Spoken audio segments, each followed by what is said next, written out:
상편, 중편, 하편 이게 지금 중편이거든요.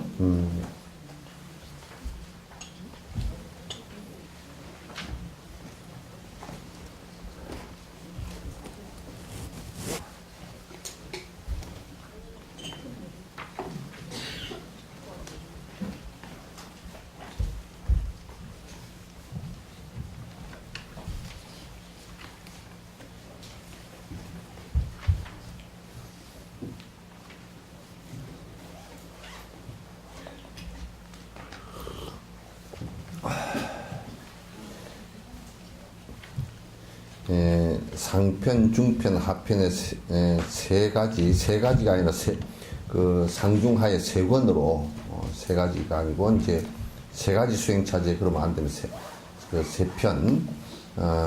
그러니까 단락을 이렇게 세 단락으로 상중하 세 권으로 이렇게 되어 있다는 말이죠. 수행차제에 대한 전승분맥은 아주 드뭅니다. 여기서 이제 전승분맥 그러면 뭐냐면 참 이게 내가 이제 오랫동안 불교사를 이렇게 쭉 뒤져보면 정통으로 경을 위에 스승으로부터 배워서 또 법을 전수받고 이렇게 해서 이어져 내려오지 않으면 경을 그냥 자기 나름대로 해석을 해버려가지고 이단 종단이 생겨버려. 그래서 아주 극히 한 부분만 뽑아가지고 뭐가 된 것처럼 그렇게 이제 얘기를 자꾸 해버린단 말이죠. 그렇게 되면 안 돼요. 그래서 이제 전승되어진 법맥이 어떻게 되어 있느냐. 그러니까 이 경전을 어떤 주석서를 가지고 어떤 스승에게서 배웠느냐. 이게 굉장히 사실은 중요한 겁니다. 우리도 다 그렇게 전해져 내려왔는데 조선 중기부터 다 그게 끊어져 버렸거든요. 끊어져 버리고 티베트나 이쪽은 옛날에 이제 부처님 때로부터 지금까지 나란타 대학으로 해서 이렇게 지금까지 법맥이 끊어지지 않고 쭉 계속 이어져서 내려온단 말이죠. 그게 아주 대단히 중요합니다. 중요한데 그래서 이게 까밀라실라의 수행 차지에 대한 전승 법맥은 아주 드물어서 달라이라마께서도 이제 이거 논전을 보긴 봤는데 한번 전승되어진 스승에게서 한번 배우고 싶은데 그 스승을 찾질 못했다. 이제 그런 얘기예요. 티베트의 중앙과 남서쪽으로 잘 알려지지 않았습니다. 그러니까 티베트 라사 부근의 4대, 그러니까 세라, 간덴, 대풍, 대양, 만여 명씩 넘어갔던 대사찰 중심에서는 이 전승법맥이 잘 안 이어져 내려왔던가 봅니다. 그래서 알려지지 않은데 아마 아주 멀고 고립된 지역이었기 때문일 것입니다. 긴누라마 덴진 갈제는 티벳의 캄 지방에서 이 법맥을 이었다고. 긴누라마 덴진 갈젠이라는 이 스님께서 요 법맥은 주로 이제 지금 캄 지방에서 티베트의 우리 같으면 이제 호남 지역처럼 곡창지대입니다. 캄 지역에서 이제 이 법맥이 이어져 내려왔었는데, 이게 이제 깬두라마께서 이제 땡진 깔첸 이 어른이 이었는데, 그 뒤 세르콩 림포체께서 이었는데, 이 세르콩 림포체가 나는 처음에 티벳 말을 들으니까 무슨 콩 림포체인 줄 알았어요. 그런데 세르콩 림포체가 이 환생하신 분을 내가 17에 뵀어요. 키가 조만하시고 아주 진짜 세르콩에서 돌콩만하다 그랬는데 좀 그 어른을 갖다 그렇게 얘기해서 죄송하지만도 뭐 그거에 용서하겠지 뭐 모양이 그러니까 그래서 좀 똘콩 많은 어른이 키가 아주 1m 한 50밖에 안 돼. 그런데 17살 때인데 이 얘기를 하는데 어떻게 그 진중한지 말이야. 우리나라 17살 같으면 그냥 졸리고 몰리고 쏠리고 막 그럴 텐데, 그렇지도 않고 나하고 한 너댓 시간 앉아서 얘기를 했는데, 재밌게 여러 가지 얘기를 하다 같이 하고, 뭐 국제 정세에 관해서 17살짜리가 국제 정세를 얘기하는데 상당히 깊이 얘기하더라고. 네, 깊이 얘기하고 법에 관한 얘기를 하는데도 경전 얘기를 아주 하는데 아마 이 전대 셀콩, 그러니까 지금 셀콩 이분 말고 그 전대 셀콩 이분인 것 같아요. 이었습니다. 그 당시 나는 개인적으로 이 법명을 전승받고 싶었지만 받을 수가 있는 상황이 아니었습니다. 그러니까 이제 개인적 상황 때문에 셀콩 리포츠에게 그 이 법을 갖다 듣고 싶었는데 그럴 상황이 이제 못 되고 아마 여러 혼란기에 그 법을 갖다 전수를 못 받아 든 것 같습니다. 상황이 좋지 않았기 때문에 그렇게 길지 않은 논서이고 해서 나중에 받아도 될 줄 알았다. 셀콩 리포츠에게 이게 법을 전선을 받고 싶은데 이게 상황이 그렇다 그러고 이게 경이 아주 짧은 거기 때문에 이게 경이 아닙니다. 이제 자꾸 경 번역하는데 논입니다. 이 논이 아주 짧았기 때문에 사실은 그냥 뒤에 간단하게 한번 들었으면 되겠다 이렇게 했다 그냥 놓쳐버렸단 말이에요. 그러니까 이것도 이제 사실 우리 석천사가 좀 어디 중앙에나 좀 있고 좀 그러면 여수가 좀 아카데믹하고 요런 데 좀 열정이 있고 편견들이 좀 적으면 말이야. 티벳에 좋은 논서들이 너무 많거든. 그래서 한 분씩 좀 그 부분에 전공 깊은 분들을 한 분씩 초청해서 이렇게 한 열흘이고 옛날 송축현술 스님 때처럼 이렇게 좀 들었으면 좋겠는데 그걸 하려고 그래도 뭔 그렇게 보살피기를 좀 데리고 오려니까 장애가 많아. 뭐 어쩌다고 또 입을 나불나불 해갖고 공부를 생각들이 옅으니까 아주 깊은 생각들을 안 내고 그러니까 무슨 티베트 스님들 왔다가 뭐 이벤트로 생각하고 그래서 참 그게 안타까워. 그래서 그런 스님들은 뭐 몇백 명이라도 앉아서 쭉 좀 공부하는 힘으로 듣고 그렇게 하면 좋은데 뭐 이제 하요배 다니는 사람들도 막 어떤 때는 막 산만해가지고 보면 막 그냥 상황 따라서 부엌에 그냥 민들레꽃 날아가듯이 그냥 날려사서 뿌리가 깊숙하지 못하다라는 생각들을 많이 하는데 어쨌든 좀 이제 법에 대한 신심을 깊이 내고 그렇게 이제 이제 경전의 말씀들을 갖다 계속 이렇게 초청해서 듣고서 법을 전승을 받으면 참 좋은데 그게 여수 여건에서는 너무 참 박복하고 박득한 그런 것이 우리들 스스로 전부 다가 보면 박복하고 박득한 것이 너무 이제 좀 많아요. 돈 많은 사람들은 그게 인생의 전부인 줄 알고 그냥 돈을 갖다 한 푼 어떻게 하는 걸 갖다 바들바들 떨고 사실은 이게 옛날에도 왕이 돈이 많으니까 이제 왕이 전부 다 설판 시주를 해서 큰 법회를 1년에 왕이 좀 괜찮은 왕은 백성들을 위해서 법회를 갖다가 아주 7, 8번씩 신라 시대 때 연등법회, 무차법회, 팔관회 그런 것이 전부 다 왕이 설판 시주를 하거나 또 대신들 가운데 이제 돈이 좀 있고 또 이제 사업을 하는 사람 가운데 돈이 좀 있는 사람들이 그런 신심을 내서 여러 사람들에게 법보시를 그렇게 하고 그러는데 이제 이제 요즘 세상에는 하도 말세가 돼가지고 돈이 많으면 더 품어오려고 돈 없다고 막 발발 떨고 누가 돈 소리만 나면 그냥 심장마비가 걸릴 듯이 그렇게 막 뒤로 나잡혀지고 이제 그러니까 참 세상은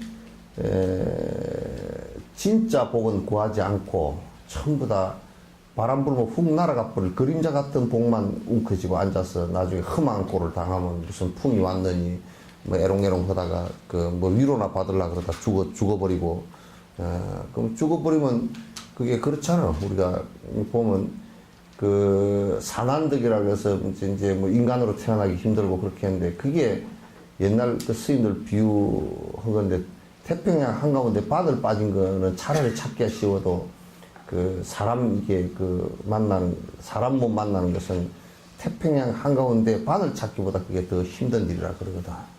그게 그냥 공부하라고 급박하려고 하는 소리가 아니라 실제 그래요.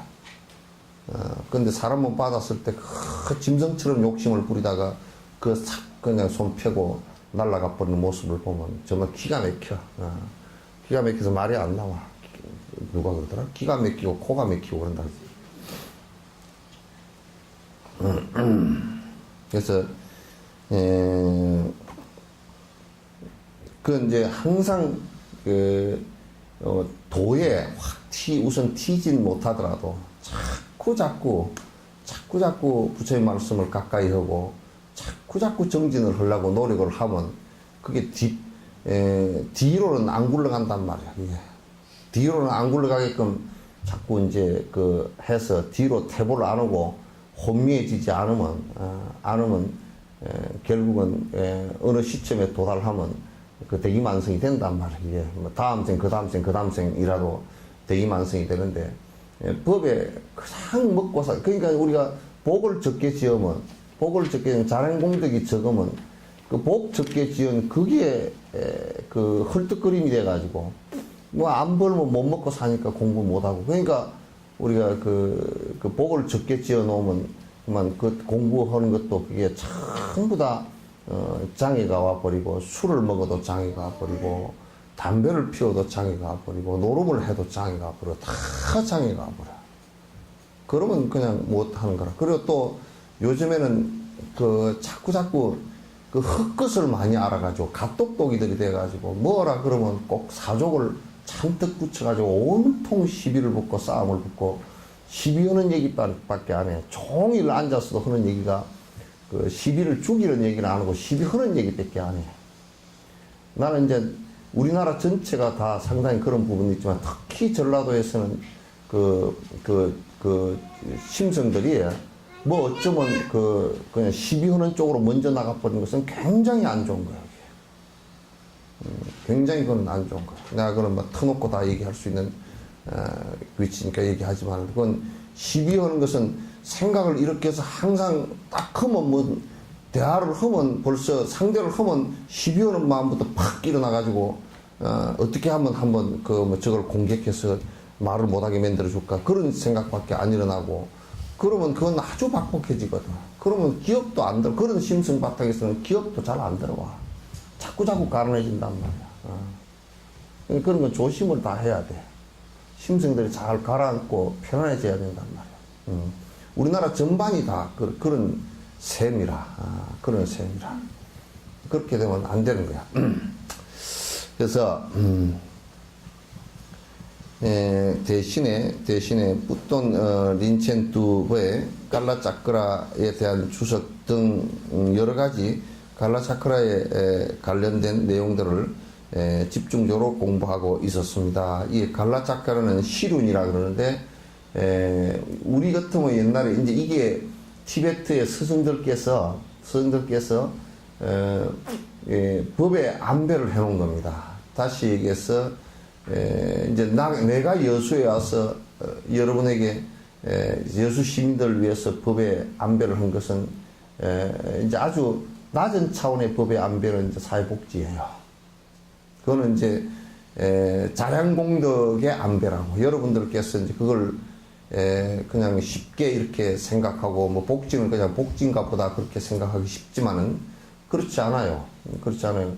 어려운 사람을 갖다 돕고 내가 자원봉사를 하고 이렇게 하는 것은 일단 거기에 공부하는데 가장 기초가 되는 우리가 밥을 하는데 기초가 되는 쌀을 갖다가 생산하는 것과 똑같은 거예요. 자량공덕이 되기 때문에 다음에 공부를 갖다가 할 때 그 다음 공부를 할 때 복이요 박복해가지고 맨날 밥 벌어먹으러 다니느라고 정신이 하나도 없고 그렇게 하거나 또는 사람의 몸을 잃어버리고 동물이 됐거나 사막도에 떨어져 가지고 공부를 못하는 그런 상황은 안 벌어져야 되겠다 싶어서 그 사회복지를 하는 거야. 그래서 자원봉사하라 그러면 아무 말 하지 말고 다 해. 그 후원하라 그러면 후원하는 것도 그거 뭐 만원, 2만원 그렇게 하는 것은 사실상 여러분이 뭐 농 팔고 집 팔고 해서 할 수 있는 그런 많은 돈은 아니잖아. 그래서 시주하고 이렇게 시주를 하는데 무슨 돈을 그냥 그 엉뚱한 데 쓰고 그 주지가 무슨 뭐 차나 좋은 거 타고 다니고 또 무슨 큰 뭐 투기나 하고 돌아다니고 통장에 돈이나 뭐 10억, 20억 모아놓고 있고 그렇게 하면 주지 말라고. 그렇게 하면 그건 더 업을 짓는 거니까 주지 말되 그렇게 하지 않고 중생들을 위해서 다 써지거나 또는 스님들이 최소한의 그 돈을 가지고 쓴다 그러면 그거는 여러분이 당연하게 시주를 해야 돼. 그래야만이 그 더 여러분과 더불어서 같이 사는 사람들도 다 복이 되고 그렇게 한단 말이야. 그래서 갈라차크라도 법에 안 배요. 우리 같으면 아까 얘기한 고려 때 그 팔관회 같은 거 또는 무차부 신라 때 무차부회 같은 거, 그 다음에 이제 연등회 같은 이런 것들은 그 법회 자체가 우리가 이름만 이렇게 지금 남아 있지만도 법회 자체가 지금 국가적인 행사고 그게 아주 뛰어난 그 스승들이 나오셔가지고 일주일이고 열흘이고 다 온 사람 거지들까지. 그러니까 여러분은 그런 생각을 잘 안 해봤을 거예요. 하여법회 이제 여기 하는데 법문을 하는데 여러분들이 여러 사람 초청하고 그날 음식도 마련해 놔놓고 오늘은 공양을 갖다가 누가 하고 그래서 많은 사람들이 그 와서 밥 먹고 또 법문도 듣고 이런 차지를 하지 않고 그냥 꼴주름이 와가지고 법문만 듣고 그렇다대 하고 가고 그러면 아주 빡빡해져. 그래서 그때는 그런 거지들도부터 시작해서 왕까지 전부 같이 나왔어. 왕이 전부 다 그날은 거지들에게 직접 밥 주는 행사도 한다. 거지들에게 그 왕이 골품제도에서 왕이라는 것은 저 천상 사람 같이 계급이 높았던 사람이거든. 원래는 별 볼 일이 없지만은 그 모양상으로 그랬단 말이야. 그러니까 왕이 직접 내려와서 거지들에게 직접 밥을 논아주고 그게 얼마나 평등 사회를 만들고자 하는 그 원의가 안에 들었느냐. 그리고 거지건 임금이건 같은 자리에 앉아서 밥 먹고 그 무차법회라. 그래 쭉 다 앉아서 평등하게 법문 듣고 그날 평등하게 그래 공양이 평등 공양이라는 얘기가 그래서 나온 거야. 그날은 임금이 말이야 밥도 그렇게 하지만 그날은 또 그 어머니 스님들한테 뿐만 아니라 거지들한테까지 옷까지 다 이렇게 마련해서 다 이렇게 베풀고 이제 그렇게 했던 그 법의 안배야. 갈라차크라도 티베트에서 시륜법회라 그러는데 그 법의 수레바퀴를 굴린다 이런 뜻인데 이건 뭐냐면 티베트의 스승들께서 티베트와 그 밀교 쪽에 그 전체에 이 법회를 갖다가 실제 열어서 많은 중생에게 이익이 되게끔 법회 한 형식을 갖다 만들어 놓은 거라. 그래서 이제 그때 이제 갈라차크라에 집중을 하느라고 사실 이게 이 법문을 갖다 못했는데 지금 이제 달라이라마께서 이 법문을 듣게 된 연원에 관한 얘기를 갖다 할 겁니다. 여기서 저번 시간에도 얘기를 했지만 중요한 것은 그 누구든지 이제 내가 그냥 보면 다 알 수 있어 그래가지고 그냥 그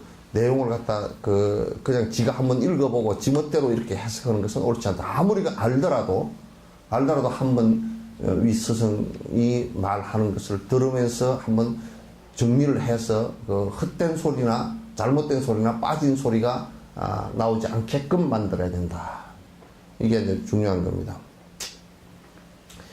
그 후에 스위스에 계시던 세르콩 림포체의 입적 소식을 전해 들었고 가까이 계시던 스승은 링 림포체에서는 달라이라마 스승이시고 지금 환생하셔서 지금 올해 뭐 연세가 20몇인가 넘어요. 지금 인도 남부의 그 대풍에 계신데 거기에 이제 나도 몇 번을 갔었어요. 계시던 링 림포체께서는 아주 연로하셨습니다. 이제 그 링 림포체를 연로하시고 세르콩 림포체는 그 링 림포체에게 들었으면 좋은데 링 림포체는 좀 연세가 많으셔가지고 그때 이제 못 하시고 그때서야 나는 이 수행 차지에 대한 가르침을 받지 않은 나의 게으름에 대한 큰 값을 치러야 했습니다. 나중에 나는 이 가르침의 법맥을 이은 많은 스승들과 깨쇠 그 박사들을 만날 때마다 여러 가지 질문을 했습니다. 한 번은 보드가야에서 샤카, 이게 이제 샤카파예요.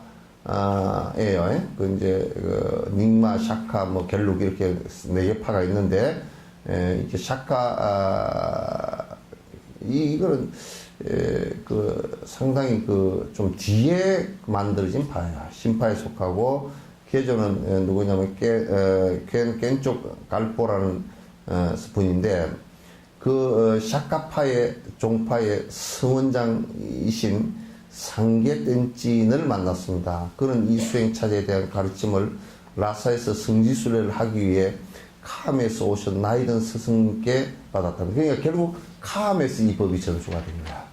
그러니까 우리가 이제 보리심 수행법도 아티샤께서 인도네시아에 오셔가지고 12년인가 13년인가를 공부를 하셨다 그러잖아요. 그러니까 법맥을 읽는 것이 그러니까 대충 이렇게 하면 될 거야 이걸 가지고 되는 건 아니란 말이야. 경전을 보면서 확실히 확인을 하는 것이 매우 중요하다.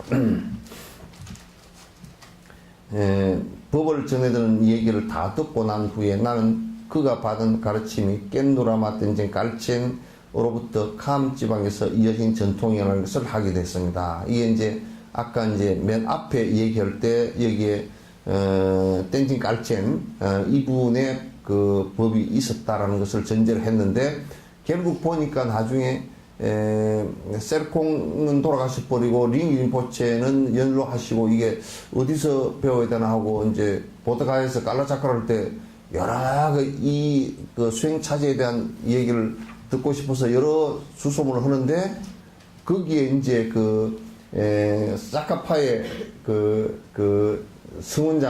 성원장이면 뭐냐면 우리 어떤 방장 스님 정도 되는 거예요. 성원장이 이제 그렇게 했는데 이분이 이제 그 라사에 갔을 때 캄 지방에서 오신 어떤 노스님으로부터 이제 그 법을 전수를 받게 되었다. 이게 아주 중요해요. 티베트는 이게 아주 전승의 법이 아주 대단히 중요해요. 우리도 이제 마찬가지야 됩니다. 법을 전해들은 얘기를 다 듣고 난 후에 나는 그가 받은 가르침이 라마 땐진 깔첸으로부터 캄 지방에서 이어진 전을 확인했으면 그래서 나는 더 늦기 전에 그 가르침을 받는 것이 좋겠다고 생각했어요. 그래서 달라이라마께서 이제 깔라차크라를 하시면서 이제 이 법을 전수를 갖다 이제 개인적으로 이제 교수를 받은 거예요. 그러니까 이게 참 좋은 전통이에요. 내가 볼 때는 아주 그 스승에게 법을 갖다 경전 하나를 갖다 전수받는 것을 갖다가 아주 소중하게 생각을 하시고 그러시더라고요.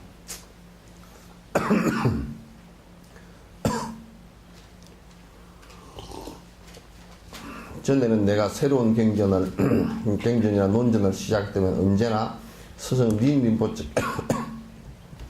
자문을 구했었습니다. 하지만 당신도 이미 입적하시고 난 뒤였습니다. 이때는 이미 그러니까 경전 하나를 보더라도 그 스승에게 꼭 물어서 이걸 그러니까 이제 이게 잘 들어보셔. 우리나라는 그런 것도 없지만은 어디 가서 뭘 듣는다 그럴 때는 뭘 듣는 건지 그 다음에 어떤 사람이 이 얘기를 갖다 하는 건지를 갖다가 꼭 스승에게 먼저 물어보고 해야 돼. 지멋대로 보지 말고 지멋대로 가서 듣고 앉았고 그럼 막 헷갈려가지고 왜냐하면 본인들이 구분할 수 있는 능력이 없기 때문에 본인들은 불법을 하는 것 같아도 막 헷갈리게 돼 있어. 그렇게 제발 하지 말아야 돼. 그래서 어느 책을 한 권 보더라도 그 책을 갖고 와서 이런 책을 보면 어떻겠습니까? 또 불교 TV나 그 BBS, BBC인가 BBS인가 그 방송을 보더라도 내가 그래서 여러분이 물으면 대답을 좀 해주기 위해서 내가 불교 TV나 이렇게 그 강의를 하는 사람들 그 강의를 다 내가 봐요. 1시간 정도를 꼭 봐요. 그 한 사람 할 때 1시간 정도. 왜냐면 뭐 많이 볼 것도 없이 그 사람 한 번 하는 것만 들으면 그 틀린 얘기인지 맞는 얘기인지는 아니까. 정상적으로 배운 사람인지 안 배운 사람인지 아주 헛소리 하는 사람인지 아닌지는 아니까. 무슨 뜻이요?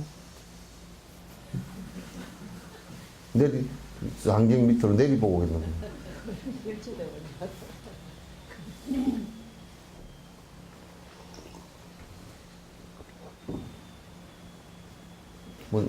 아가.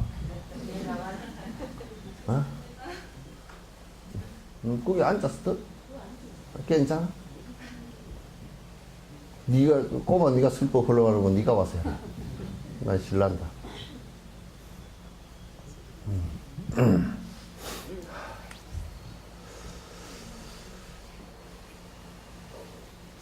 그러니까 이제 그 달라이라마 같은 이런 그 대승자도 자기 스승에게 꼭 이거는 보면 되겠습니까? 이거는 그러면 이제 이를테면 이 경을 좀 누구한테 들으면 되겠습니까? 하고 물어서 했는데 그 링진포체가 이제 돌아가신 뒤라서 물어볼 데가 없었어, 사실은.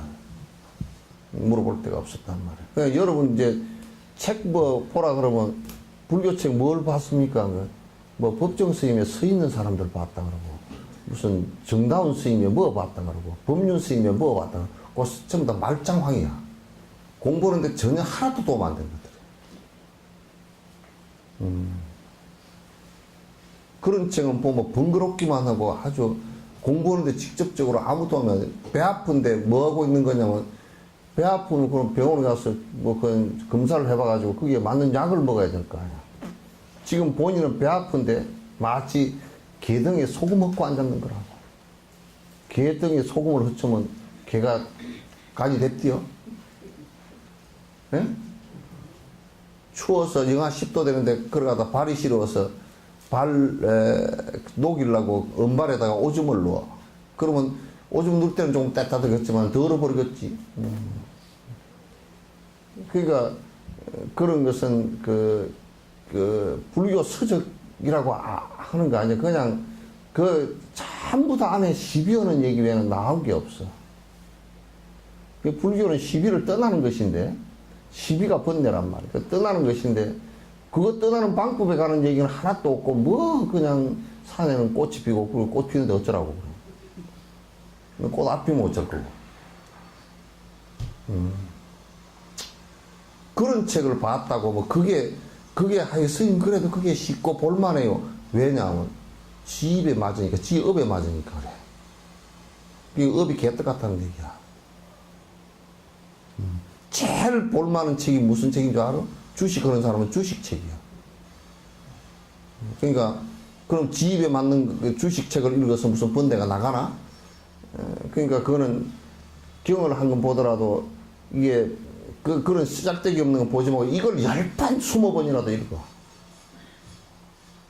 10번, 20번이라도 읽으면 공부길이 자꾸 이제 눈에 들어오고 내가 공부해야 되겠다는 생각이 자꾸 이제 들어오잖아. 그러면 내가 발심을 하면서 공부가 조금 되고 욕심이 조금 떨어지고 그러면 조금이라도 밝은 길로 나가고 뒤에 타락을 안 해. 후퇴를 안 해. 그리고 혼미 안 해진다고. 아주 늙어서 공부 안 하면 그냥 늙으면 늙을수록 추해지고 후퇴하고 더러워져. 혼미해지고 정신도 오락가락하고. 정신이 왜 오락가락을 빨리 하느냐면 하도 정신이 여기서 굴러다 왔다 갔다 빨리 해가지고 나중에는 이게 제정신이 왔다 갔다 할 그 정신도 없어져 버리면 혼해져 버려. 너무 왔다 갔다 자주 해가지고. 왜 그냥 우리가 그 바퀴가 너무 심하게 돌면 바퀴 저 안에 톱니바퀴가 이게 부러져 버려서 이게 마모가 돼버리지. 그것처럼 돼버린단 말이야. 그 생각이 많이 왔다 갔다 하는 사람은 젊었을 때는 생각이 너무 왔다 갔다 하면 정신병자라 그래. 그래서 우울증이고 뭐 조울증이고 전부 다 그렇게 했어. 생각이 너무 많이 왔다 갔다 해가지고. 적어도 그 두툼한 사람은 말이야, 그 정신이 건전한 사람은 생각이 그래도 잠시라도 한 곳에 좀 머물 수 있는 사람이라 해야 돼. 생각이, 여러분도 생각이 너무, 본인 생각 한번 들여다보면, 그냥 생각이 왔다 갔다 하면 그건 골치 아파. 그런 사람 만나면 아주 골치 아파. 왜냐면, 무슨 아침에 볼 때 생각 다르고, 밥 먹고 나서 생각 다르고, 화장실 갔다 와서 생각 다르고, 울었다, 웃었다가, 성질냈다, 그래서 하면 그거 어떻게 살아? 응? 그거 못 산다. 정신병자라 그래, 그런 거라.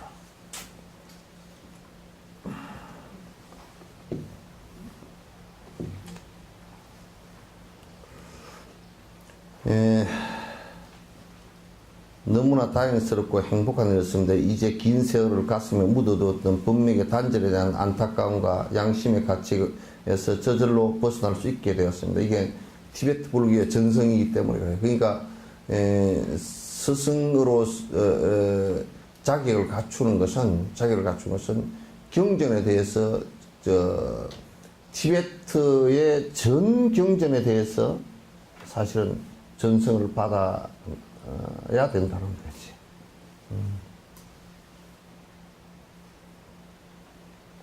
상케 텐진께서는 이제 80대가 넘었습니다. 그분은 샤카 종파 안에서도 아주 명망 있고 존경받는 스승입니다. 그 이제 이 수행 차지에 대한 주석서는 거의 없는 것으로 보입니다. 그러니까 요 내용에 대한 주석서는 그 달라이라마께서 알고 계신 범위 안에서는 거의 없는 것 같다. 그래서 아마 당신이 이 주석을 갖다가 처음 하는 것 같다. 이런 얘기죠. 내 스스로도 아직까지 이에 대한 주석서를 직접 본 적이 없습니다. 쫑카파 대사는 이 수행차제의 많은 부분을 당신의 저작 속에 인용하고 있어요. 그러니까 쫑카파 스님은 람님 같은 데서도 수행차제에서 이제 이게 그러니까 쫑카파 스님보다 훨씬 앞대분이거든요. 그러니까 그것을 많이 인용을 갖다 이제 해서 쓴 거는 있지만도 이 주석서는 없단 말이야. 따라서 그 내용을 적절하게 활용하여 이 수행차제를 주석하고 보충하는 것이 좋겠다고 생각합니다. 그러니까 이 어른이 그러면 앞에 주석서가 없는데 내 마음대로 하겠다 그게 아니라 그 쫑카파 스님께서 람님이나 이런 것을 쓰시면서 여러 부분에서 이 지금 그 수행차제를 잘 인용을 갖다 했기 때문에 어떤 의도로 이 얘기를 썼는지 쫑카파 스님의 주석서의 인용 문구를 가지고 좀 보겠다는 거죠. 까밀라 신라께서는 부처님의 가르침을 티베트에 전하는데 커다란 공헌을 한 분이다. 흔들리지 않는 신념과 바른 동기로 티베트에 머무는 동안 부처님의 가르침에 대한 완전한 기반을 닿았습니다. 그러니까 까밀라 신라는 이분은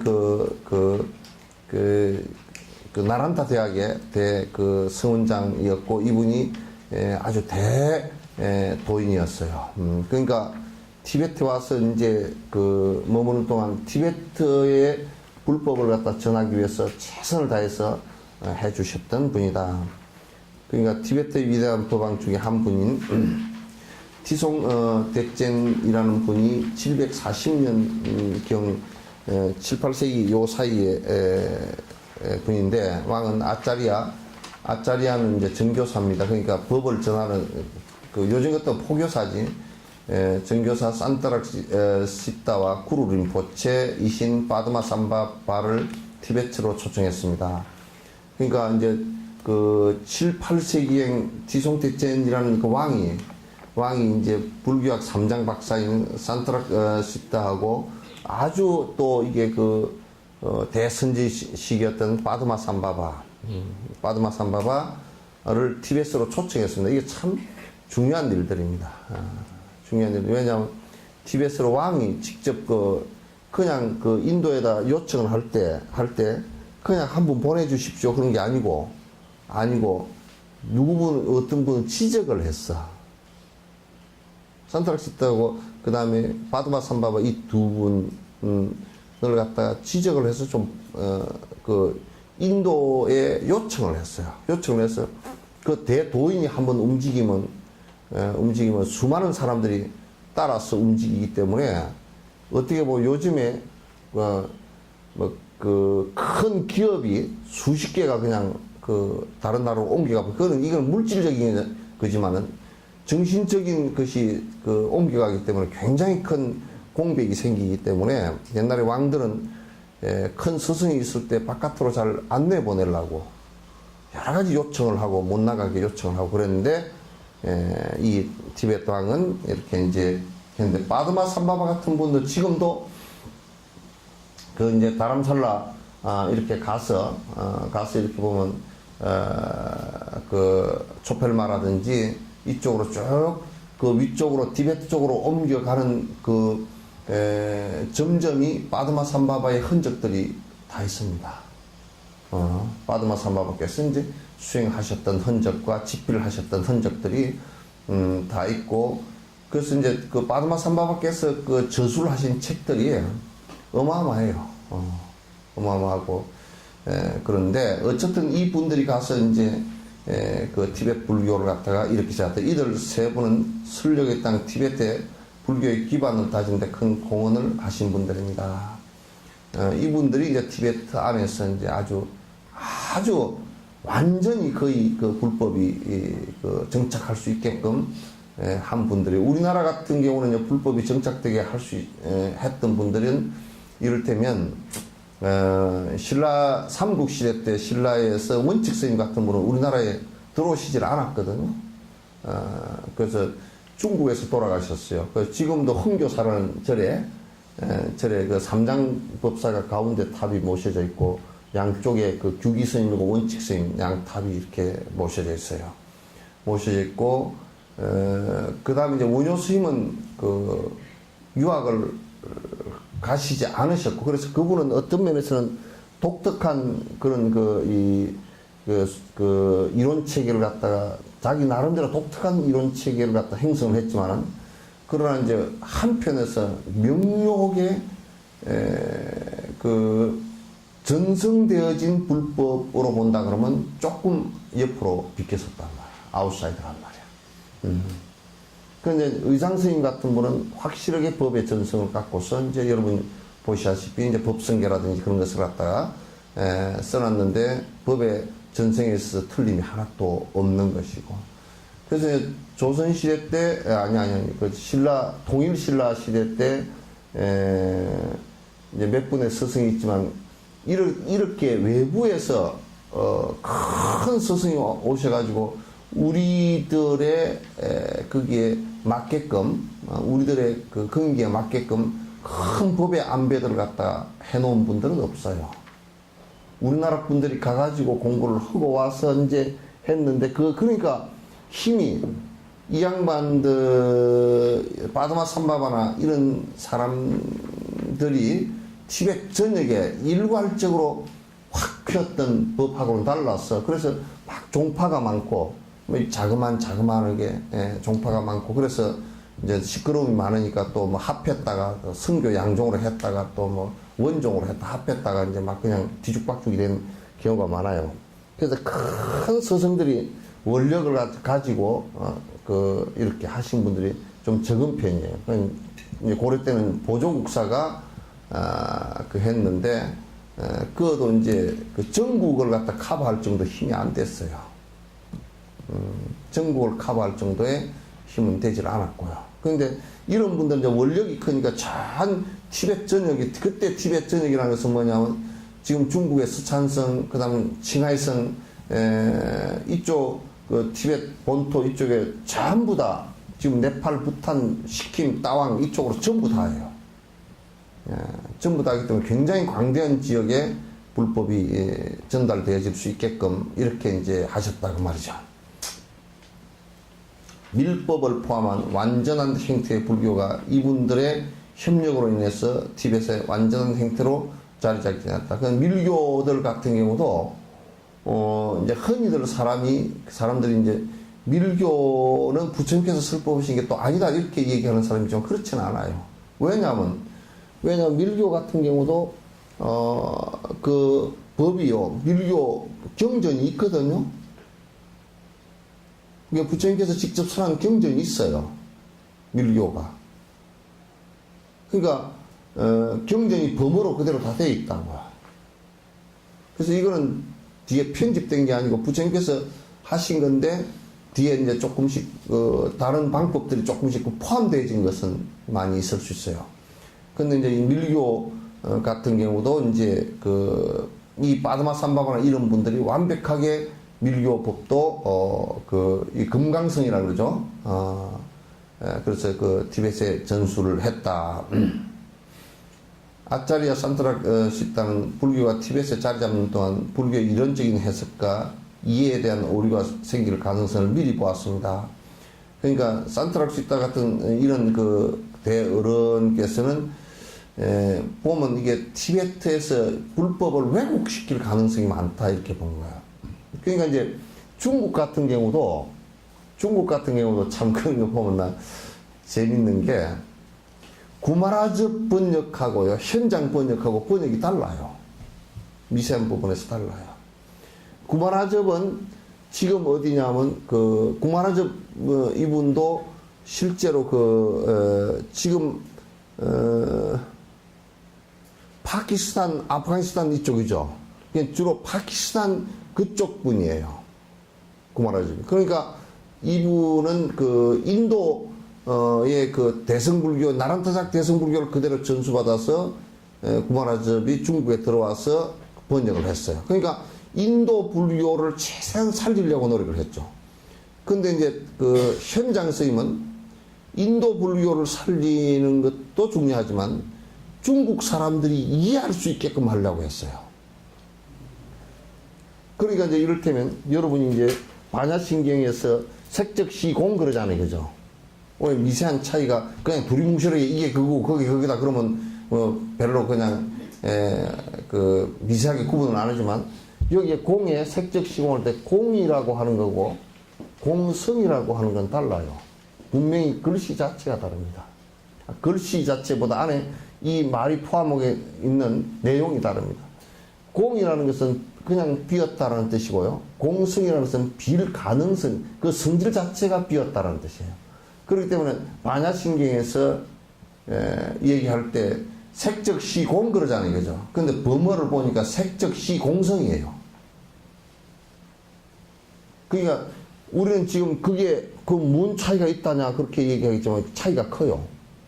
색적시공 그러면 공만 봐버리지만 그러니까 색적시공 그러면 색이고 공이다 이렇게만 봐버리는데 색적시공성이다 이러면 그 성질을 얘기하는 거예요.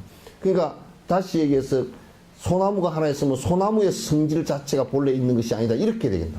그 인연 따라 만들어졌다 인연따라 사라지는 것이다. 그렇게 이제 달라요. 미세하게 달라요. 근데 만약에 요런 경을 공부를 안 하고 그러면 뭐 공성이나 공이나 뭐 그게 다 뭐나 다 똑같은 얘기 아니냐? 그렇지 않습니다. 표현하는 데 있어서 미세하게 다 다릅니다. 그래서 요런 것을 갖다 이제 현장 같은 사람은 요걸 요렇게 해놓는 것보다 중국식으로 요게 낫다 그 말이야. 그래서 이제 중국식 불교가 생기기 시작한 것이 현장이 번역을 한 것 때문에 그렇게 됐을 수도 있어요. 그러니까 티벳은 자기 글이 없었어요. 없어가지고 스승들이 와가지고 티벳어를 만들어가지고 스승들이 전부 다 번역을 해줬어요. 그러니까 중국 불교는 달라요. 소롯이 인도 불교가 별로 훼손됨이 없이 소롯이 들어갔는데 중국에서는 상당히 조금씩 다르게 인식되질 수 있는 용어들을 많이 선택했어요. 그래서 후대가 되면서 그 용어를 갖다 해석하면서 다른 해석이 이제 돼버리기도 했어요. 그래서 이거는 이제 티벳 불교가 달라이라마께서 지금 얘기하고자 하는 의도는 뭐냐면 티벳 불교가 부처님 때로부터 나란타 대학을 통해서 지금 티베트까지 왜곡됨 없이 쭉 전달되어졌다 그런 얘기예요.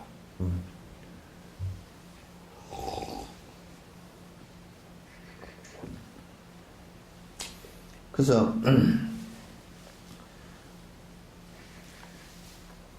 그래서 제자인 까밀라 신라를 초청하여 그러한 경우에 대비한 가르침을 남겼습니다. 그러니까 이제 그 산투락슈타의 제자가 또 이제 까밀라 신라란 말이에요. 그러니까 그 산투락슈타가 당신 제자한테 까밀라 신라에게다가 지금 요 하는 꼬라지들 보니까 내가 지금 아무리 가르쳐 놔도 요것들이 조금 그 식초를 집어넣게 생겼다. 예, 음식에 식초를 좀 집어넣게 생겼으니까 까밀라 신라 네가 와서 요게 좀 이상하게 안 되게끔 변질이 안 되게끔 와서 좀 해라. 그래서 이걸 짓게 된 거란 말이야. 참 훌륭하죠, 그죠?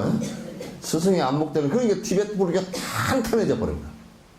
스승들의 그 안목 하나에서 이렇게 탄탄해진 거란 말이야. 그래서 많은 도인들이 배출이 이제 되지는 연원이 거기에 이제 있는 거란 말이야.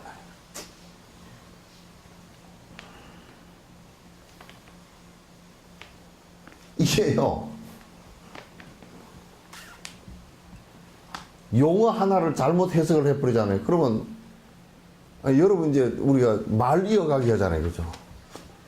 뒤에서 이제 뒤로 돌아서 있어라 그러고, 말 이게 서로 전달해 주기 있죠. 그죠? 그럼 한 100사람 가면 찐빵이 찰떡이 돼버려. 그 변의 과정이 희한하죠. 그죠? 그런데 이제, 이 번역을 하는 과정은 그것보다 더 심하게 왜곡될 수가 있어요. 더 심하게 왜곡될 수가 있어요. 번역을 이래저래 하다 보면, 완전히 다르게 해석되어질 수 있는 것이 굉장히 많단 말이야. 그래서 그 범어를 하는 학자들은 한문을 안 봐버리려고 그럽니다. 한문 쪽으로 한번 틀리게 너무 많아가지고 안 보려고 그래요. 그래서 현장이 그때 당시 번역을 하면서 무진장 번역을 잘했다고, 잘했어요. 잘했는데, 그러나 아무리 번역을 잘해도 그 본 뜻의 80%를 전달하기 어려운 거예요. 왜냐하면 우리가 여러분, 지금 영감님이 이해가 잘 됩니까? 에? 같이 밥 먹고 결혼해가지고 같이 살고 애기 낳고 살아도 이해가 안 돼. 정정심은 잘 이해돼요? 어? 안 되지. 보살은 잘 이해돼? 어? 이해해? 에? 뭐, 요 카메라 잡아놔라.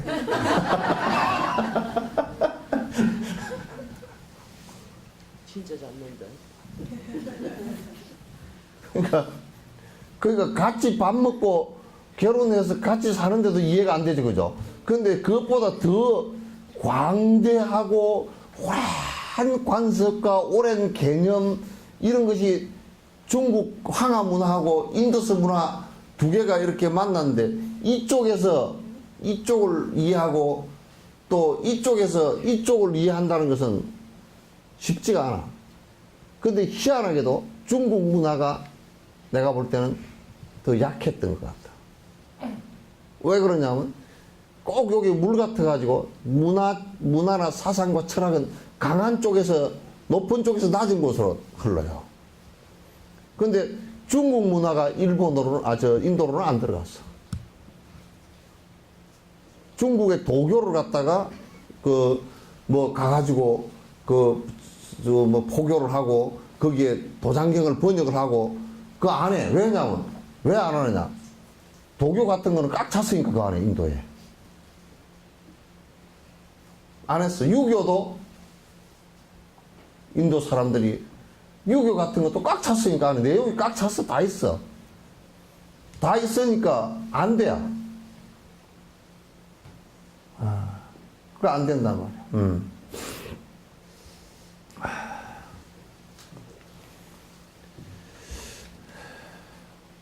역사는 이것이 까밀라 신라께서 티벳에 초대된 이유이고 수행차제를 지으신 이유라고 밝혀있습니다. 그러니까 까밀라 신라를 초대했는데 까밀라 신라께서 법문만 하시고 그냥 한 게 아니고 교재를 딱 만들어서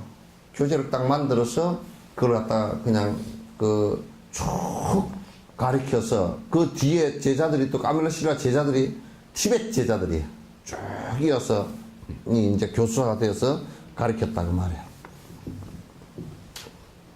티베트인들의 이익을 위해 그 중에서도 부처인 법을 자리 잡게 하기 위해서 위대하신 까밀라 신라께서 티베트로 몸소 오셔가지고 그렇게 한 것입니다. 그러니까 상편, 중편, 하편의 세 부분으로 구성된 이 수행차제는 티베트에서 쓰신 것으로 티베트에서 썼단 말이에요. 쓰신 것으로 중국의 화상 이게 이제 그 마야나 그 스님일 겁니다. 요건 이제 요 뒤에 그 안에 역주 있죠. 주석 있죠. 그죠? 여기서 말하는 중국 화상 스님이라는 것은 7, 8세기형 티베트 불교의 교학과 수행의 방향을 결정한 논쟁에서 인도 측 대표로 나선 까빌라 신라에 대한 에게 패한 중국 측 대표 마연이 대성이라는 뜻입니다. 마연을 의미한다. 이 논쟁은 티베트 최초의 성은인 삼해에서 행해졌기 때문에 삼해에 대한 논쟁으로 불린다. 요 안에 논쟁 안에 한 내용이 지금 일부 번역되어져서 나와 있습니다. 그러니까 중국의 대표 스님이 마하야나 스님인데 이 스님이 중국에서 가장 대표했던 스님이에요. 스님인데 이분하고 그러니까 티베트 불교를 받아들이는데 중국 불교 마연 스님을 중심으로 한 중국 불교가 일로 들어갔었고 또 까밀라 신라가 중심이 된 인도 불교가 들어갔어. 그런데 이제 재밌는 논쟁이 이제 벌어진 거예요. 왕은 어땠냐면 왕은 나는 법을 공부를 깊이 안 해가지고 둘이 뭐라 그러는데 나는 헷갈려서 모르겠어. 그 뭐라 그래 그럼 어떻게 하겠어? 다 모인 앞에서 나도 가서 듣고 앉았을 테니까 두 분이서 논쟁을 하면 안 돼요. 그랬더니 논쟁을 피할 방법이 없잖아. 또 논쟁하는 게 옳고 그래. 그 까밀라 신라하고 마하야나 스님하고 두 분이 논쟁을 한 거야. 논쟁을 했는데 그게 티베트 그 절이 처음 지어졌던 삼해라는 절 지금도 있습니다. 이 절이. 7, 8세기에 지은 절이 있는데 이 삼해 절에서 거의 십몇만의 사람들이 모인 가운데서 티베트고 중국 전체가 공부한다는 사람들은 다 모여가지고 논쟁을 벌였는데 마연 스님이 3일 만에 일어서서 자기 생각이 잘못됐은 걸 갖다 참여하고 까밀라 신라에게 항복을 하고 나갔다고. 그게 이제 핵심적인 내용이 무념에 관한 내용이었어. 그러니까 중국 사람들은 중국 위주로 많이 생각을 해서 이게 왜곡되어진 부분이 있었고 이게 이제 까밀라 신라는 인도 그 부처님 전통 그대로 하고 있었고 그래서 두 분의 논쟁 가운데 핵심적인 무념에 관한 논쟁이었는데 무념을 중국 마하연 스님은 그 이제 삼해 논쟁 그 안에 있습니다. 마하연 스님 뭐냐 무념이라는 것은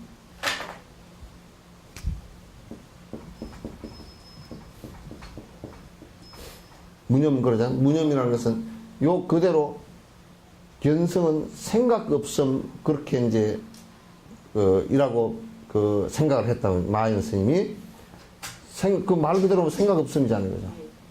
생각 없음인데 까밀라 신라가 물었어. 생각이 없으면 승부할 생각은 누가 내느냐 그랬어요. 생각 없는 것이 깨달음이라 그러면 승부를 할 생각은 누가 내고 보리심은 누가 지어가느냐. 그래서 이거는 이제 무념이라는 것은 그런 거 아니거든요. 그래서 이제 거기서 완전히 이제 이 말고도 여러 가지 논쟁이 있었는데 마하연 스님이 그때 완전히 패했어요. 그리고 논쟁에서 패하면 끝이거든요. 그래서 이때 이제 그런 일이 이제 있었는데 이때 그 주인공이 누구냐면 까밀라 신라였다 그 말이에요. 이 촉매제가 되었습니다. 이것은 그러니까 그렇게 하고 나서 뭐냐면 왕은 가만히 앉아서 꼭 먹고 알 먹고 다 해버린 거예요. 뭐냐면 그 중국 불교를 갖다 나가라 그러면 왕이 그러면 정치적 탄압이라 그럴 거 아니에요, 그죠? 그러니까 왕은 두 논쟁을 붙여놓고 가만히 앉았다 진쪽을 보고 나가라는 소리 하지 말다 부끄러워서 다 나가버렸어. 다 나가버렸어. 그래서 그냥 거기서 땡 하고 끝났어. 끝나니까 이제 까밀라 신라를 갖다 국사로 모시고서 그 티벳 전역에 불법을 갖다 까밀라 신라에게 전체 맡겨가지고 그 포교를 하게 했어요. 이제 이럴 때 이 까밀라 신라는 7, 8세기엔 그랬지만은도 바드마 삼바바는 그 앞에 분이거든. 근데 바드마 삼바바나 이 어른들은 가가지고 요런 작업은 못했어요. 글을 많이 쓰긴 했지만은 요런 작업은 못하고 구체적으로 이렇게 하지를 못하고 바드마 삼바바는 뭔 작업을 했느냐면 티베트에 벤교라는 게 있었어요. 우리나라도 2차돈 순교 아시죠, 그죠? 그게 이제 천경님이라는 신라 때 그 천경님이 뭐냐면 거기에 하늘에 제사 지내는 천신에게 제사 지내는 제단이 있던 그 곳이 천경님이에요. 그 천경님 거기에다가 절을 지으려고 이제 했단 말이에요. 그 2차돈이. 그래서 이제 왕하고 둘이서 짠 거예요.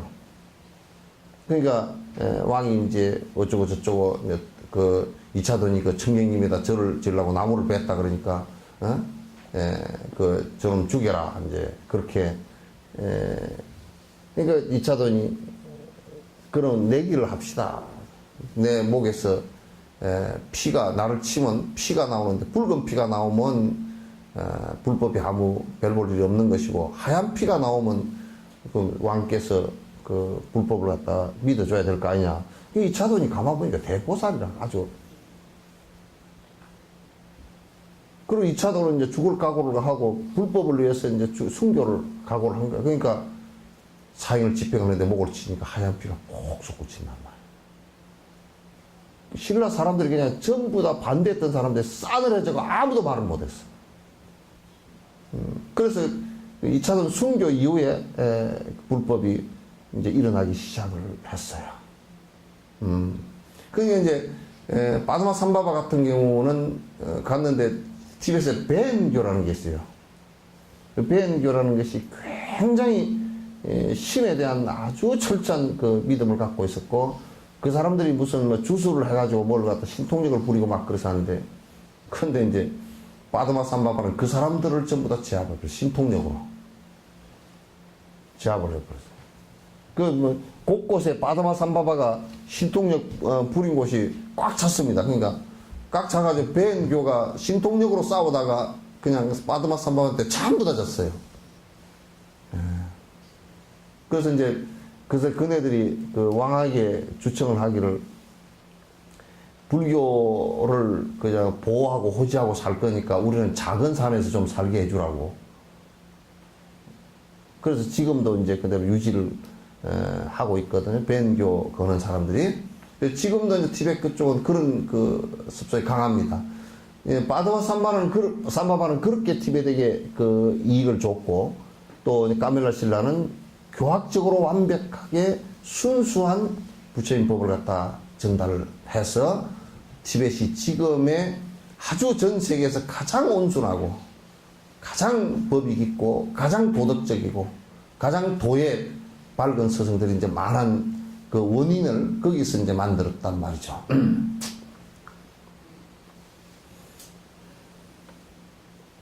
하여튼 까밀라 신라는 살아 계시면 뭐 어디 있으면 나 밥 한 끼 사줘야 돼. 내가 아주 배가 고프도록 설명을 했으니까. 예?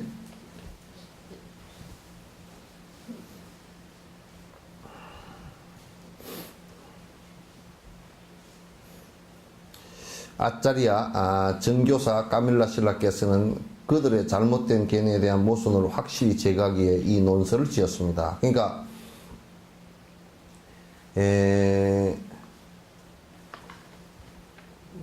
그 중국에서 지어진 논서들이 잘못된 것이 많다라는 것을 갖다가 하나하나 지적을 다 할 수가 없으니까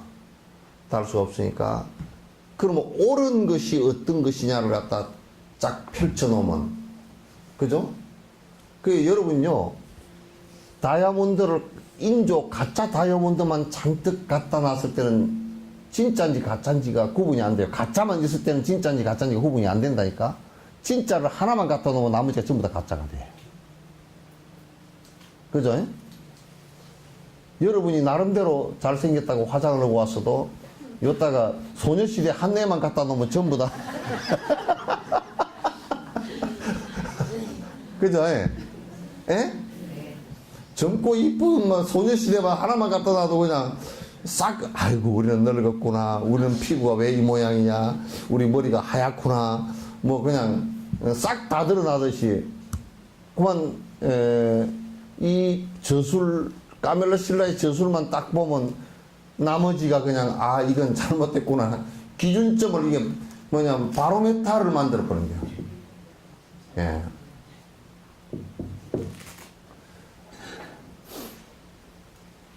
반대도 있겠지 뭐.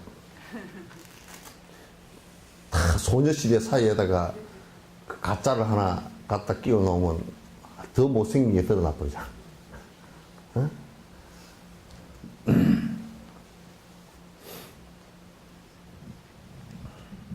여기서 주목할 것은 당시의 위대한 스승들은 뛰어난 학문적 성취와 계율을 함께 갖추고 계셨다는 점입니다. 참 그들은 논쟁을 하는 동안에도 아주 정제된 언어를 사용했습니다. 그러니까 이 논쟁을 할 때 이 논쟁이 왜 생각해 보십시오. 뭐 하다가 막 뿔따가 나가지고 막 어쩌고 하면 그래서 하면 그 논쟁에서 밑에 보는 사람들이 뭐 저런 사람들이 다 저런 사람이 다 있대 그럴 거 아니야. 근데 그 논쟁을 하는데 전혀 거칠은 말을 쓰거나 목소리가 톤이 높거나 그런 거 하나 없이 그냥 차근 논쟁을 했는데 한 사흘 논쟁을 했는데 그냥 거의 주제마다 마야나가 다 손을 들었어. 그게 지금 그 3회 논쟁의 논문집이 그 해석한 논문집이 책이 한 600~700페이지에 달하게끔 큰 책이 나와 있어요. 나는 이제 다는 뭐 너무 본다 해서 못 보고 이제 부분만 봤는데, 즉 상대자들은 개인적인 비판의 대상으로 삼지 않았습니다. 그러니까 상대를 갖다 이를테면 뭐 개인의 인격이나 이런 걸 가지고 말하지 않았다. 니 어째 코가 납작하냐, 키도 똥짤막한 놈이 와가지고 무슨 그러냐 이런 소리는 안 했단 말이야. 진옥스님만 이런 소리를 하지 안 했단 말이야. 아주 점잖하게 다 도인 대접 해줘가면서 그렇게 했단 말이야. 그렇게 다 했다. 그들과 실제 논쟁을 할 때도 부처님께서 하신 그대로 분명하고 확실한 이론과 수행을 바탕으로 대응하였습니다. 이런 면에서 봐도 부처님 법은 스스로 자기 모순을 가진 저급하고 잘못된 견해들을 무색하게 합니다. 그러니까 불교는 하나 좋은 것이, 내가 그 좋은 점이 하나 있어. 첫 번째, 부처님께서 내 얘기라도 그냥 맹신하지 말라. 그 여러분이 진옥스님이 여러분 이제 어디가 아픈 데는 뭘 먹으시오 그렇게 내가 했다고 칩시다. 근데 이제 내 얘기를 잘 들었던 사람들은 절대 진옥스님이 먹으라 그랬다고 가서 볼짝볼짝 마시고 안 있습니다. 그래야 맞죠? 그래 참고사항이지. 그러니까 부처님께서 말씀하신 경이라 그래서 불교는 경을 갖다 12부로 놓아가지고 이거는 요의경이다. 요의경은 뭐냐면 직선으로 법에 관한 핵심을 갖다 바로 얘기한 것. 이거는 비유를 한 것. 이거는 인연을 얘기한 것. 예? 요거는 송, 요거는 산문, 요거는 상대법, 대법을 들어서 얘기한 것. 그 대법을 들어서 얘기한 것은 6조 단계에서 나왔지만도, 여러분 이제 악을 얘기하려고 그러면 선을 얘기해야 되겠죠, 그죠? 근데 선을 얘기하는데 악을 얘기 안 하면 선이 얘기됩니까? 안 됩니까? 어? 어둠을 얘기하려는데 밝음을 얘기 안 하면 어둠 얘기 안 돼. 밝음을 얘기하려면 어둠을 얘기해야 돼. 미인을 얘기하려고 그러면 꼭 못생긴 걸 들어야 된다고. 그렇잖아요, 그죠? 그래, 늙음을 얘기하려고 그러면 젊은 사람을 꼭 끄집고 와야, 아이고, 자네는 젊네, 그렇게 되지. 그러죠? 딱, 나이가 고만고만한 사람들만 있으면, 늙었는지 젊었는지를 잘 몰라. 그래서 동창들 모아놓으면, 자기네들 지금 여고생인 줄 알아. 니 밥 먹나? 뭐라? 막 애가, 장가가고 시집가서 손주가 났으면서도 고등학생 흉내를 내잖아, 그죠? 그러니까, 대법을 들어서 얘기하는 것은 우리가 이 악을 없애려고 그러면 선을 들어서 선을 해라, 선을 행하라. 그러면 이제 거기에 선을 행하라 그러면 지금 기독교나 회교들 같은 이런 것들은 이런 브라만 힌두교 같은 것들은 뭐냐면 악을 행하지 말고 선을 행해라. 요것도 문제가 좀 있어. 그 다음에 우리는 선을 행하기 때문에 절대 우리는 선민이다. 착한 사람들이다. 이렇게 돼버린 거야. 신이 우리를 보호해 줄지도. 이렇게 되니까 가장 악한 놈이 돼버렸어. 무슨 얘기인지 알겠어요? 아니, 여러분. 집에서요, 남편이 엄청 효자면요, 마누라는 어떻게 돼요? 떡이 되는 거야. 남편이 효자면요, 마누라는 완전히 불효자가 돼. 아주 그냥 효부상 절대 못 받아요. 엉망이 돼버리면. 그 남편이 효자인 척 설레발이를 치는 놈은 아주 나쁜 놈이야. 그러면서 뭐라 그러면, 니는 왜 우리 엄마한테 그러느냐고, 그런다고 해? 그러면 자기 부인한테는 철저한 폭력을 행사하게 돼 있어. 내가 저게 우리 부모를 안 모시니까 내가 이혼을 하든지 어쩌니, 철거지하게 어쩌고저쩌고 옛날에 조선시대에 다 그랬다. 그지? 그러면, 어떻게 해야 되느냐. 남편은 사실상 살짝 옆에서 악역을 해줘야 돼. 부인이 효도하게끔 거들어줘야 돼. 돈을 줄 때도, 용돈을 줄 때 부인이 주게끔 해야 돼. 그럼 가가지고 또 못된 놈 그런다고. 스님, 어머님, 그거 제가 주라 그랬습니다. 곧다우 소리 하면 근데 이걸 갖다가 반창고로 붙여버려야 돼.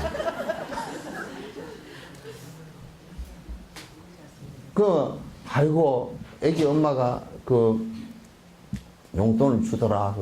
아이고, 어머니 집에 돈이 없는데 주는 거 받았습니까? 그 사람 참 못됐네. 그러면 이제 아들은 엄마가 생각할 때 저런 빌어먹으려고 지 엄마한테 그러면 며느리가 아이고 저 며느리는 돈도 없는데 나한테 그렇게 주는가 보다. 네가 돈도 없는데 주냐. 요렇게 돼야 되거든. 근데 가가지고 돈 가져가가지고 옆에 있는 저거는요 돈도 안 줄 겁니다. 내가 준다고 집에 몰래 사가지고 살짝 주고 가고, 그런 놈은 그냥 마누라를 엉망진창으로 만드는 거예요. 악력을 만드는 거예요. 그러면서 지는 어떤 생각을 하냐면, 나는 대단히 훌륭하고 효자이고 너는 엉망이고, 그러니까 나는 신을 믿기 때문에 나는 절대 선민이고 너희들은 안 믿기 때문에 지옥 가고 이렇게 돼버린단 말이야. 그러면 아주 악한 사람이 돼버려. 그래서 상대법을 얘기할 때는 상대법에 머무르면 안 돼. 무슨 얘기 알겠지? 그러면 이럴 때는 악을 벗어나기 위해서 선을 얘기한단 말이야. 그리고 그 다음에 불사선하고 불사악이라 선과 악을 동시에 다 놓게끔 내가 효를 하면서도 내가 잘났다라는 이 선한 생각을 놔버려야 마누라가 효부가 된다고 말이야. 나도 효부가 조자가 되고.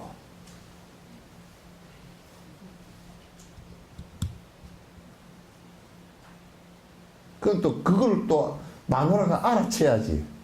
마누라가 또 이게 또 머리가 세대가리면 이게 참 문제가 복잡해. 또 그렇게 남편이 배려를 해주면 말이야.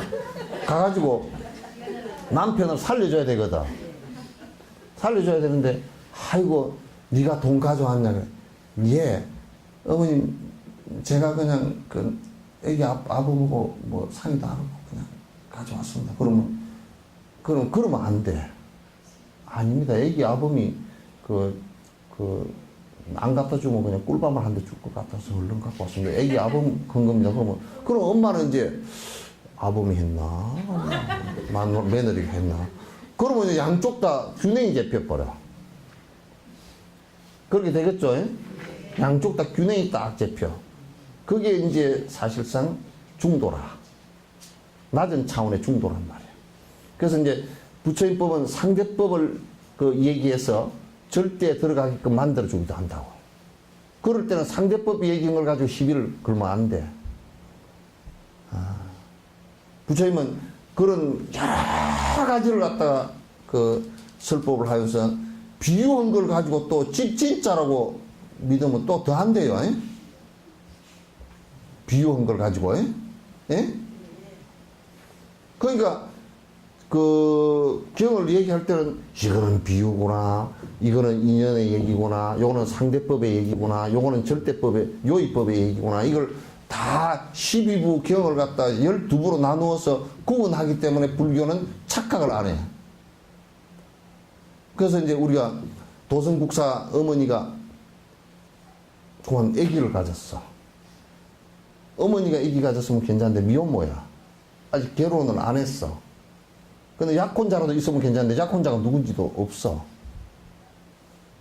그러니 맞아 죽게 생겼잖아. 그래가지고 처녀가 아기를 낳았네. 그게 아버지가 누군지 얘기를 하니까 절대 얘기를 안 해. 그래가지고 이걸 죽어버리라고 처녀가 아기를 낳았으니까 몰래 낳았는데 전에 할머니 할아버지가 갖다 그냥 바위 위에다 갖다 내버렸어. 그게 뒤날 죽었겠지고 가보니까 비둘기가 다 뒤집어, 비둘기가 딱 이게 싸고서 안으로 죽었어. 그래서 그게 영암의 도갑사 밑에 구림이라는, 비둘기 구자 숯불림자야.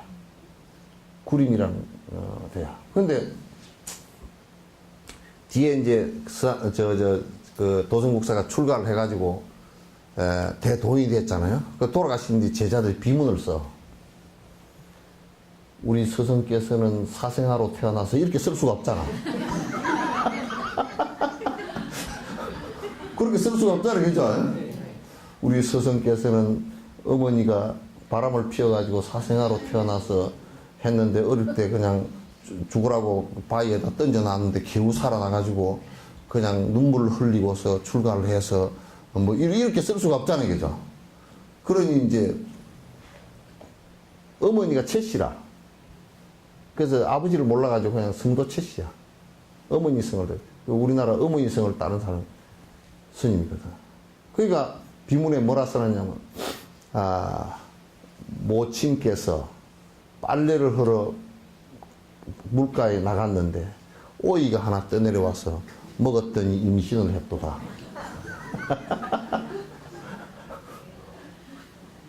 그럼 이제 도성국사 제자들은 전부 다 그 뒤부터는 오이를 안 먹었느니라. 그럼 영암 사람들은 오이를 안 먹었느냐 그런 일 없죠, 그죠? 예? 그게 이를테면 성경에 무슨 뱀 사탄이 꼬드기느니라 그래. 뱀은 그냥 아주 사악한 거라서 두드러 잡아서 다 뱀탕집을 만들어 먹든지 뭐 그렇게 해야 된다고. 그렇게 얘기하면 그건 비유에 관한 얘기를 갖다가 실제로 그렇게 듣는다는 것은 너무 웃기는 얘기잖아, 그게. 얼마나 분별력이 없으면 그런 얘기를 하느냐. 그걸 믿어라 그러면, 뭐 구석기 시대 사람이라 그러면 뭐 그런가 보다 하고 그렇게 하겠지만, 지금 구석기도 아니고 신석기도 아니고 청동기도 아니고 말이야. 에? 지금 무슨 기요? 백악기도 아니고. 예? 아, 21세기라니까. 21세기에, 21세기에 지금 오이를 먹고 아기를 가졌다고 하면 참 진짜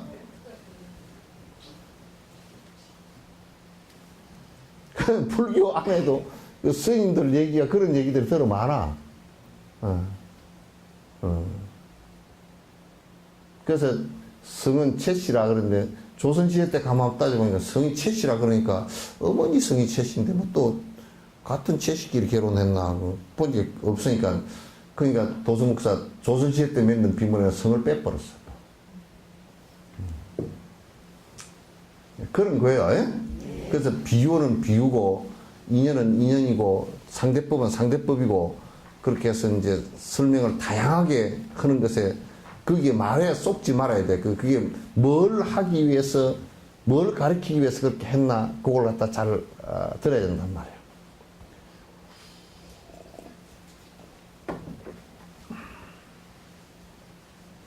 몰라, 이제, 이런 것은 있을지 몰라. 태몽이, 뭐, 그거는 사실일 수가 있어. 태몽이, 그, 빨래 갔는데, 오이 같은 데서 먹었는데 임신을 알았다는 태몽인 줄 알았다. 뭐, 이렇게 하면 그건 사실일 수 있죠. 그죠? 근데 그게 아니라니까? 진짜 오이를 먹고 애를 가졌대. 나는 카톨릭, 저번에 다큐멘터리가 나오는데, 카톨릭에서 그 신부도 참 별 볼 일 없대. 뭐냐, 카톨릭에 천체 망원경이 있어. 로마에.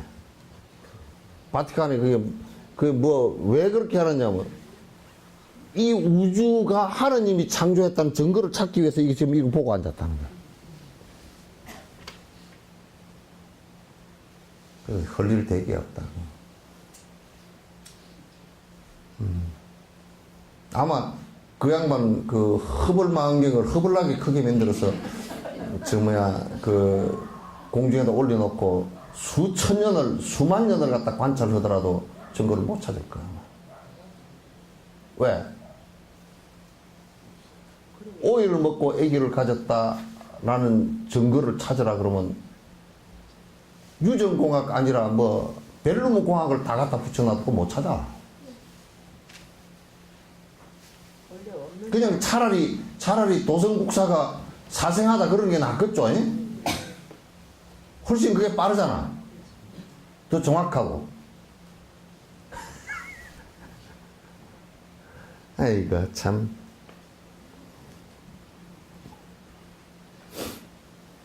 뭐, 단락을 하나 지워야 될 건데, 어디야?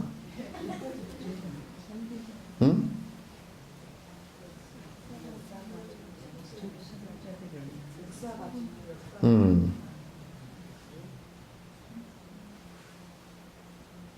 역사가 증명하는 것처럼 이 귀중한 논선은 서로의 땅인 티벳과 특별한 의견을 가지고 있습니다. 이 티벳에서 이게 굉장히 중요한 수행 차제법이다.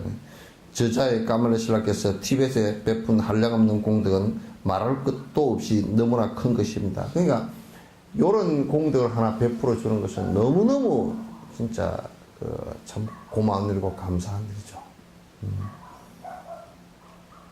왜냐하면 이게 뭐 쌀을 수천 수억 가마 주는 것 그런 것이 어디 비유가 되겠습니까?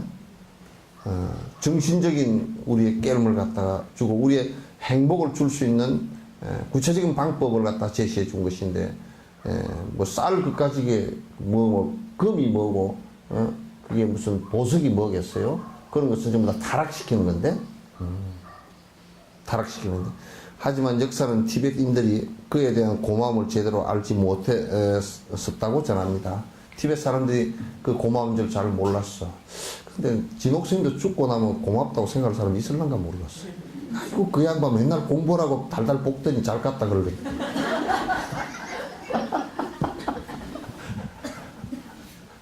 아이고 맨날 공부하라고 그냥 공부 안 하면 그냥 날벼락을 치고 말이야. 예? 내가 아이고 부처님도 그러셨대. 부처님 돌아가셨다 그러니까 아이고 살았다 잘 돌아가셨다 그런 비구가 있었다는 거야. 그래 꿀밤을 많이 맞았어. 그래.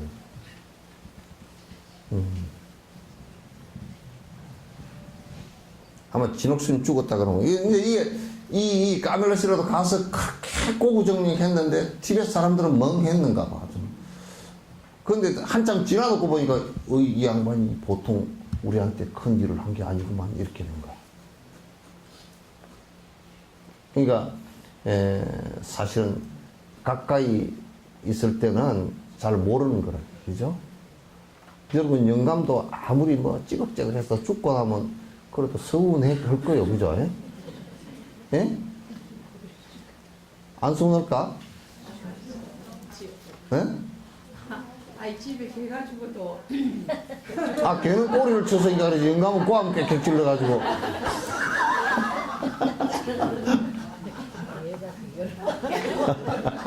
그렇게 개 가지고도 서우는데 아이 집에 영감님 들어가시는데 어찌 안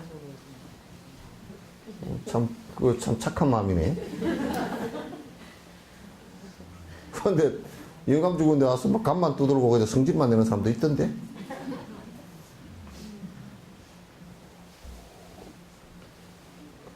당시에 몇 가지 사건들이 일어난 거지요. 다른 각도에서 보면 티베트인들이 법의 꽃을 피웠지만 마귀의 무리도 역시 극성이야 라고 말하는 것 같은 것이었습니다. 그래서 이것을 제압하기 위해서 구루 림포체 빠드마삼밥께서 티베트에 오신 것입니다. 그러니까 이게 이제 웃기는 게 아마도 여기에 그 아티샤, 까밀라 신라 이분들이 법을 이렇게 펴고 나니까 어떤 상황이 벌어졌냐면 또 우리나라 실정하고 비슷했던 거야.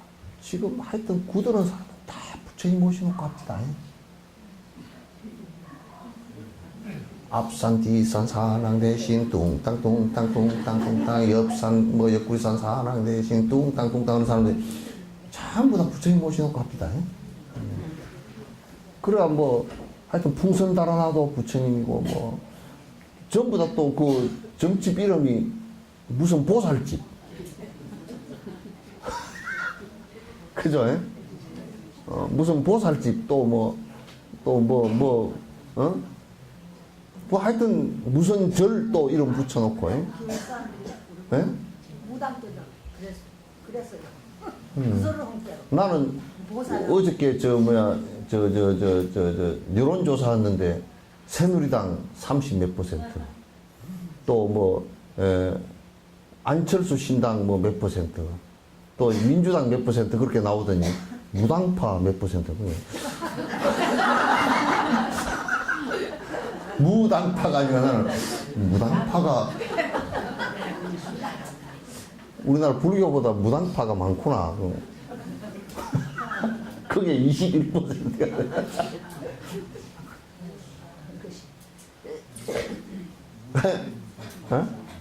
무술계도 무상파가 그러니까 당파가 없는 사람들을 그렇게 하는 게 아니라 무당파 그러니까 한글로 그러니까 무당들이 정치 결사체를 만들었나.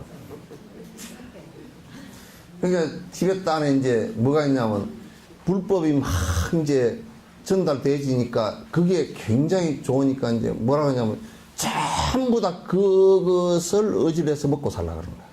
무당은 무당대로. 그러니까 귀신이 더 성해져 버렸습니다. 뱀교도 배는 게 없이 하여튼 부처님을 모셔놓고 뭐 다 그랬다는 거야. 그러니까 뭐 난리가 났어요. 그러니까 이제 야 불법이 들어왔는데 무슨 놈은 이게 자꾸 이게 마구니도 귀신들도 성해졌나. 그래서 이제 빠드마 삼바바 가 이제 가서 이제 그 전후로 해서 이렇게 그 다스리게 된 계기가 됐다 그 말이죠. 구루 림포체는 모든 마귀의 힘을 제압하고 티벳에 값이받은 평화로운 환경을 만들었습니다. 이게 전부 다 이 사람은 그 신통력이 워낙 뛰어나가지고 다니면서 벤교 그 신 믿는 사람들 뭐 신통력을 좀 부리버리면 막 하루아침에 박살을 내버려. 어떤 사람은 공중에 떠올라서 북을 치는 신통력이 있었던가 봐. 북을 치는 신통력이 있으니까 빠드마 삼바바가 그 사람을 제압하려고 산 꼭대기에서 큰 북을 갖다가 치면서 산 꼭대기에서 내려갔다는 거야. 지는 요만큼밖에 못 드는데. 그래가지고 아주 할아버지께서 오셨구나 그래가지고 고개를 숙였다. 별게 다 있었대. 당시에 하지만 그래도 엉뚱한 소리를 하는 사람도 있습니다. 당시 법왕도 구루 림포체께서 원하는 것을 모두 들어줄 수 없었습니다. 이러한 내용은 티벳 불교의 역사를 살펴보면 자세히 알 수 있습니다. 이제 오늘은 여기까지 하죠. 예.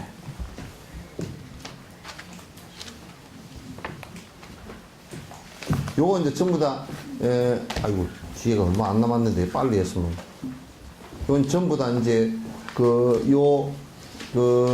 논서에 대한 설명과 이제 간단한 이때 당시 요 논서가 쓰이게 된 배경, 스승들의 어떤 역사 그런 것이 이제 이게 지금 이 논을 갖다 얘기하게 된 연에 대한 전개를 갖다 해주시는 겁니다. 예.